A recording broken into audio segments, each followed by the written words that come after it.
around Dodge City and in the territory on west, there's just one way to handle the killers and the spoilers, and that's with a U.S. Marshal and the smell of Gunsmoke.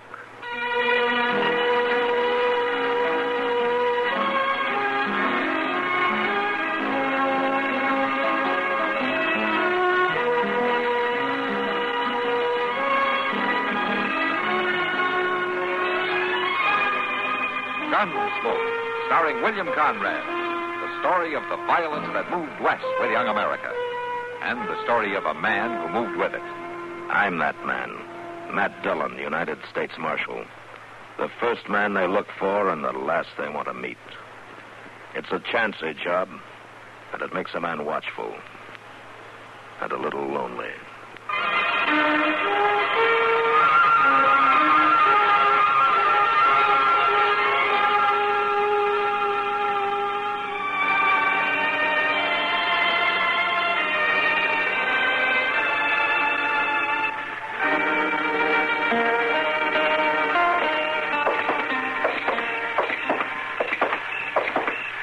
The town sure does seem deserted tonight, Mr. Dillon. Yeah, it's pretty late, Chester.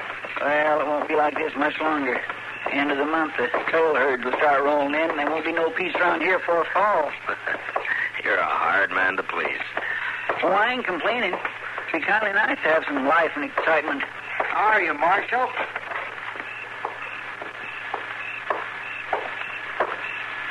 You remember me? Yeah, sure, I remember you, Elvin. Well, you've grown some. Sure. I've had 2 years to do it. Put on any sense, have you? Along with the weight? Enough so I'm still not in jail. Yeah. I gave you a year, didn't I? Said you'd either be jailed or hung by then. I sure hate to disappoint you, Marshal. Chester, you remember Elvin Grebb, don't you? Yes, sir, I do. And I still got no use for him. You men sure ain't very friendly. What are your plans, Elvin? Nothing much. Just got a hankering to see the old hometown. Your ma and Billy are getting along fine without you. Why don't you leave them alone? I figured they might need some help, maybe. You didn't figure it when you lived here. And you haven't worried about them for the last 2 years. Now, Marshal... You shut up and listen to me. 2 years ago, after I let you get away with everything but murder just for your ma's sake, I finally ran you out of town, and I told you not to come back. Yeah, I remember. All right. You are back. For this time, you don't get any second chances. You make one wrong move, and I'm on you, Elvin. A man can change, Marshal. Some can and some can't. I'm just telling you how you stand in Dodge. Mr. Dillon, look yonder. What? Marshal, a couple fellows riding out behind the bank there. What? Look, Marshal. So that's why you've been so talkative, huh? You're their lookout. Lookout? Now, Marshal, I'm not toward the river. Hey, Grebb, come back here. You're under arrest. Not yet, Marshal. Now, while I got a gun in my holster... Don't be a fool, Grebb. Look out!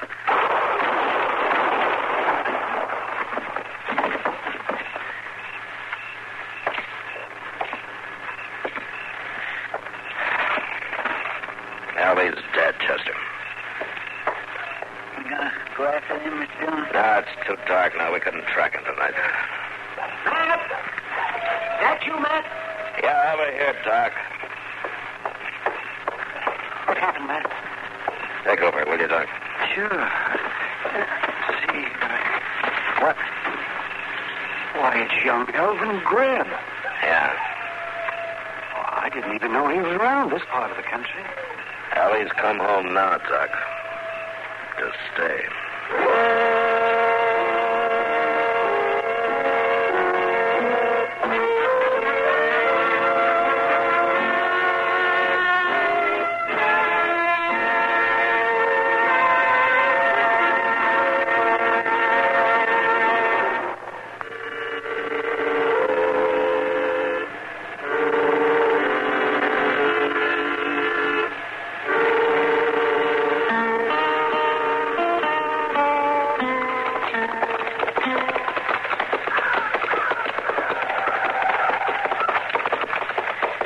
Doggone land is just plain bone starved, Mr. Dillon. Pretty poor ground, all right. I don't see how nobody could make a living off in a homestead like this one. That takes some scratching, I guess, especially with just her and Billy to do the work. There's Miss Grebb over at the corral. Yeah. Bet she's already hit. Seems like to me we could have took time for some breakfast before we rode way out here. And I wanted to tell her before somebody else did, Chester. Hey, get this gate. Get on there. Let's give her a hand. Those calves are getting away from her. Circle those over there by the barn, and I'll pick up these along the fence here.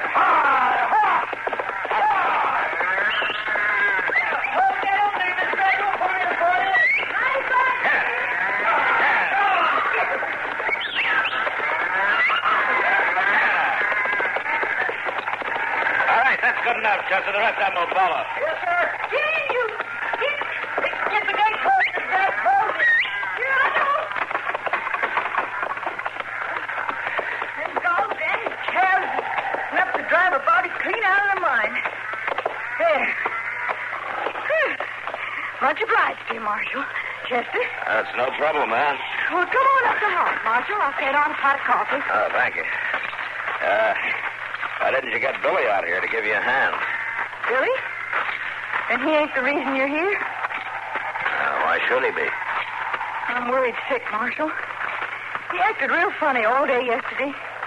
And this morning he saddled up and took off for dawn. I heard him ride out of the yard. First I knowed of it. I see.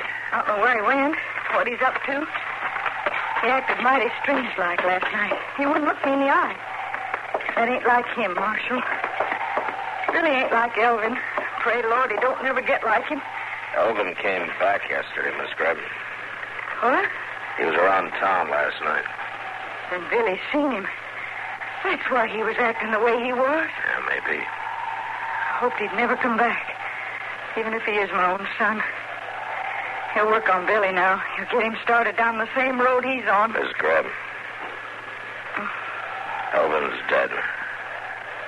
Dead? Yes, and he and two other men broke into the cattleman's bank last night. When I started to arrest him, he drew and fired at me. Dead? Elvin. I think I'd better sit down. Here, ma'am. Sit on this chair. Now, I remember the winter he was 4, and he caught the pox. I took care of him night and day for a whole week, thinking any hour we was going to lose him. Might have been better if we had. I'm sorry, Miss Grebb. Oh, I knowed for 3-4 years it was going to end this way, Marshal. I only wish there'd been some way to avoid it. What did I do wrong, Marshal, back along the years, someplace that made him turn bad? A person never knows, I guess, man. They just do the best they can. But I gotta know. I got Billy to think of. Do you think he knew, Miss Grebb, about Elvin being killed? Not when he left this morning. He couldn't have. He was home all night. Nobody's been here. He was probably meeting the three of them somewhere. Hideout, maybe. Yeah, I reckon. There's a ham missing and some other victuals. What can I do, Marshal? Billy just can't go bad. Well, at least Elvin won't be a wrong influence on him. Not now, anyway. You really think that, Marshal? I ain't so sure.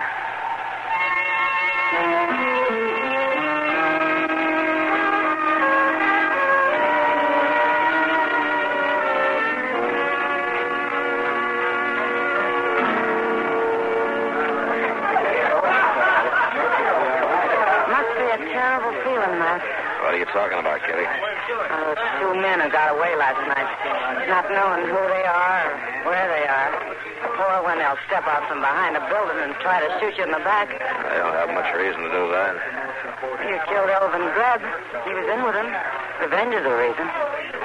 Yeah, it is sometimes. I just hope maybe they left the country. I doubt if they have, Kitty. I think they're holed up somewhere around Dodge. Matt, I don't see how you can be so calm about it. I'm not calm, Kitty. Not till I find Billy Grebb.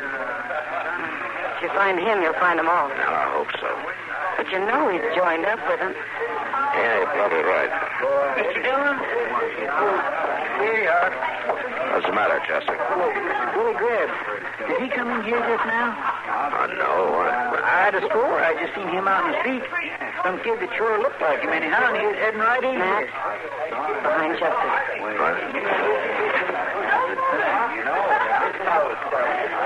Evening, Billy.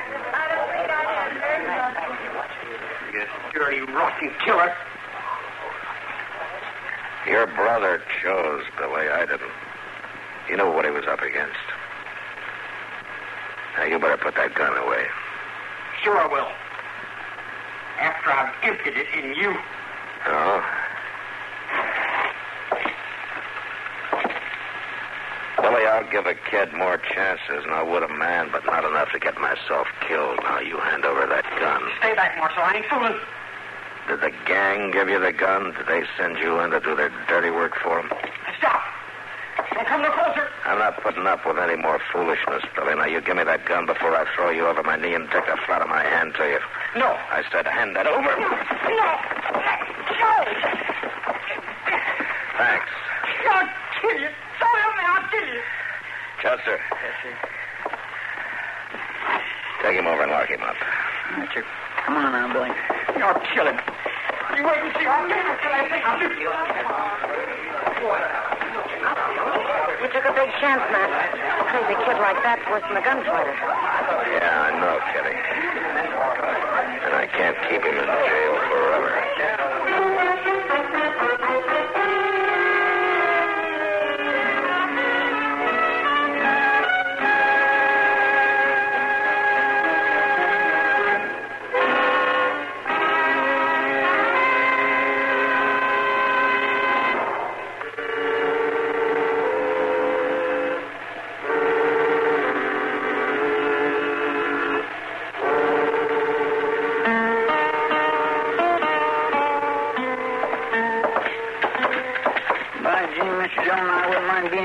Myself, getting victuals like this to eat. And there's some who wouldn't agree with you, Chester. Getting them fetched to you? Well, it's just like a fancy hotel. Here's your breakfast, Billy. I don't want none. Well, maybe you'll change your mind. Take it inside, Chester. Yes, sir. It's a dang sight better breakfast than I ate this morning. I told you I don't want it. All right, then leave it. Let them eggs and sideboard go to waste. You can just eat cold mush tomorrow morning. I want out of here, Marshal. You ain't got nothing to hold me for. Oh, Judge Bent says different. He's going to set bail this afternoon or tomorrow. Tomorrow, pay it. Yeah? And you'll probably let her. You really hate her, don't you, Billy? Hate her? You crazy? If you don't hate her, why are you doing the same thing to her that your brother did? You shut up. Ma just don't understand. Elvin was big. He took anything he wanted and didn't ask nobody. He's not big now, Billy.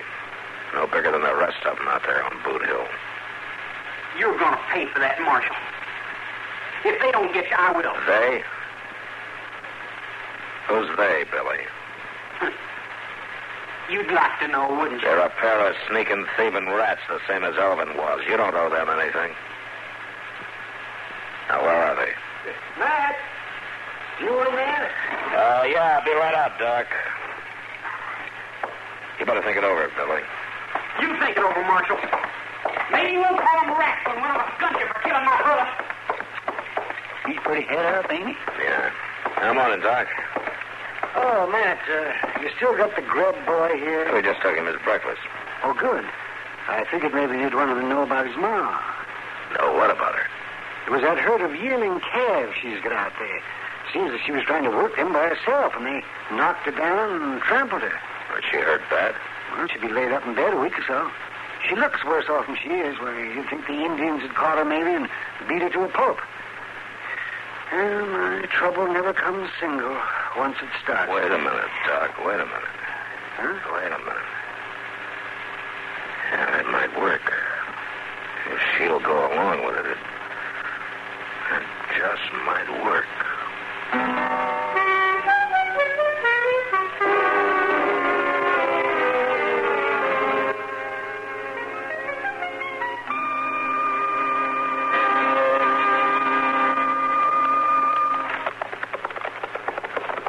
We'll leave the horses here. All right. Come on, Billy. Let's go in and see her. What happened to her? Why won't you tell me what happened to her? I guess she wants to tell you herself. Ma? Ma, where are you? In here, Billy. All right, go on. Ma, you all right? I think so, Billy. At least I guess I will be. Doc says I will, but... Billy, why they got handcuffs on you? It ain't nothing, Ma. Marshal said he knowed where you was and he'd fetch you, but what's he done, Marshal? Oh, he just lost his head a little, ma'am. I might have been willing to forget that part, but... Well, he's dead set on protecting a couple of bank robbers. And I figured a jail cell might change his mind for him. Them two that was with Elvin, that's who it was. His partners, friends, that's who you're protecting. Now, Ma... You're a sneaking coward. Just as low and mean and worthless as Elvin had got to be. He's dead, Ma. You got no call to talk about him like that. Dead, yes. Better off dead. I'm his own ma saying it. You ought to have been here this morning, Billy. Shake hands with your friends. Maybe you could have helped them. What you talking about? Look at me. How do you think this happened? They wouldn't do that. They're your friends. Yours and Elvin's. All I seen was the handkerchiefs over their faces. They said Elvin had told them I was keeping money for them. Money they'd stole somewhere. No, they didn't. They couldn't have dragged me out in the yard, Billy. Used their boots, a chunk of stove wood. I'll kill them. So help me, I'll kill them both. Why, them? They're the same kind as Elvin. They were his friends. Well, they ain't my friends. Marshal, their names is Chuck Speller and Curly Tallman. They're at that old abandoned sod house west of Branch Fork Crossing, just above the ridge. Yeah, I know where it is, Billy. All right, take the handcuffs off, Chester. Yes, sir. I'm sorry, Marshal. I acted pretty crazy. We all do once in a while, Billy. Elvin must have been the same kind, or he wouldn't have run with him. I guess he wasn't so big at all. No, Billy, not very big, I'm afraid. Billy, would you mind fixing me a cup of tea? Oh, sure, Ma. Right away. Now, you just lay back there and rest. You're going to be well in no time. I lied to him, Marshal. It was a white lie, though, wasn't it? Yes, ma'am. About as white as they come, Miss Grebb. Well, Chester, I guess we better go bring him in.